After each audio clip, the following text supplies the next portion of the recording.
হাসপাতালে পরিকাঠামোর অভাবে রোগী মৃত্যুর দায় ডাক্তার, নার্স ও স্বাস্থ্যকর্মীদের উপর চাপানো যাবে না। হাসপাতালে অব্যবস্থার জন্য মৃত ব্যক্তিদের পরিবারকে ক্ষতিপূরণ দিতে হবে। উপযুক্ত পরিকাঠামো এবং আরও বেশি স্টাফ সহ ইমার্জেন্সি বিভাগ চালু করতে হবে। এরকম একাধিক দাবিতে সরব মেডিকেল সার্ভিস সেন্টারের চিকিৎসক ও নার্সেস ইউনিটি সংগঠন। পাশাপাশি মঙ্গলবার আরজি করের সামনে সুপারকে ঘিরেও বিক্ষোভ দেখানো হয়। সমস্যার সমাধান না হলে আগামী দিনে ভয়ঙ্কর আন্দোলনের ইঙ্গিত। সব মেডিকেল কলেজ দুর্নীতিগ্রস্ত, লিফট কাণ্ডে মৃত্যু, ট্রমা কেয়ার সেন্টারে কোনো শৌচালয় নেই, এর দায় কার?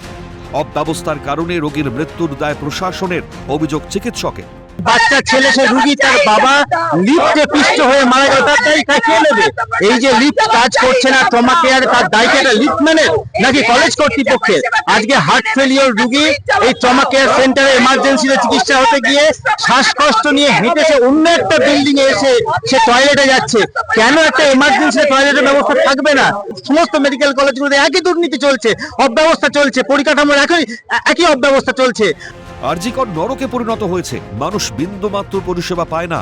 একাধিক দাবিতে চিকিৎসকরা ডেপুটেশন জমা দেন আরজি করের এমএসবিপির কাছে। আজকে আমরা ডেপুটেশন দিতে এসেছিলাম মেডিকেল সুপারিনটেন্ডেন্ট কাম ভাইস প্রিন্সিপালের কাছে, medical service and service doctors forum nursing ইউনিটির পক্ষ থেকে। আমরা মনে করি অবিলম্বে পরিকাঠামো উন্নতি করুক। এই গরিব সাধারণ মানুষ যাবে কোথায়? লোক দেখানো প্রতিশ্রুতি চলবে না। সমস্যার সমাধান না হওয়া পর্যন্ত আন্দোলন জারি থাকবে, হুঁশিয়ারি নার্স সংগঠনের সম্পাদিকা। এই বেহাল স্বাস্থ্য পরিষেবা কেন কেন ওনারা নিজেরা চিকিৎসা করেন না? এখানে এর থেকে বড় উদাহরণ আর কিছু হতে পারে না। ডাক্তার নার্সকে দোষ দিয়ে পালিয়ে যাওয়া খুব সোজা। একটা সুস্থ পরিষেবা করুক উনি, আমরা সহযোগিতা করব। রোগী কল্যাণ সমিতির চেয়ারম্যান বলে গেলেন ডাক্তার নার্সদের জন্যই এরকম হয়েছে। বাহ, অসাধারণ। কই এই মানুষগুলো তো বলছে না সেটা। মানুষগুলো এই প্রশাসনের এই ব্যবস্থাকেই দায়ী করছে। অন্যদিকে মঙ্গলবার সকালে আরজি করের এমএসবিপি, প্রিন্সিপাল এবং স্বাস্থ্য ভবনের আধিকারিকরা ইমার্জেন্সি বিভাগ পরিদর্শন করেন। নতুনভাবে ইমার্জেন্সি খোলা হবে, ইমার্জেন্সি ট্রমা কেয়ার আলাদা করা হবে, আরও উন্নত করা হবে রোগী পরিষেবা।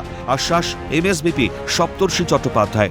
এটা পেশেন্ট পরিষেবার জন্য এবার খুলে দেওয়া হচ্ছে। তো এটা আমাদের 4টে ফেজে খোলা হবে। ফার্স্টে আমরা যেটা করবো, একটা ইন্টারনাল ক্লিনিং করব, যা যা নোংরা এখানে হয়ে আছে পুরো পরিষ্কার করবো। Followed by PWD civil and PWD ইলেকট্রিক্যালের যে নর্মাল যেগুলো কাজ, রিপেয়ার, রেনোভেশনে ওয়ার্ক করার পর যা যা ইকুইপমেন্টস অ্যান্ড ফার্নিচার লাগবে সেটা নিয়ে আমরা emergency as early as possible পুরো দমে আগে যেমন ছিল this will be running as a medicine emergency, এবং ট্রমা কেয়ার যেমন সেপারেট ছিল ওটা সেপারেট থাকবে।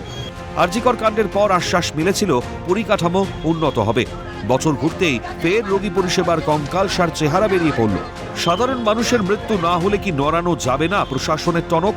লিফট কাণ্ড, শৌচালয় কাণ্ড যেন তারই ইঙ্গিত।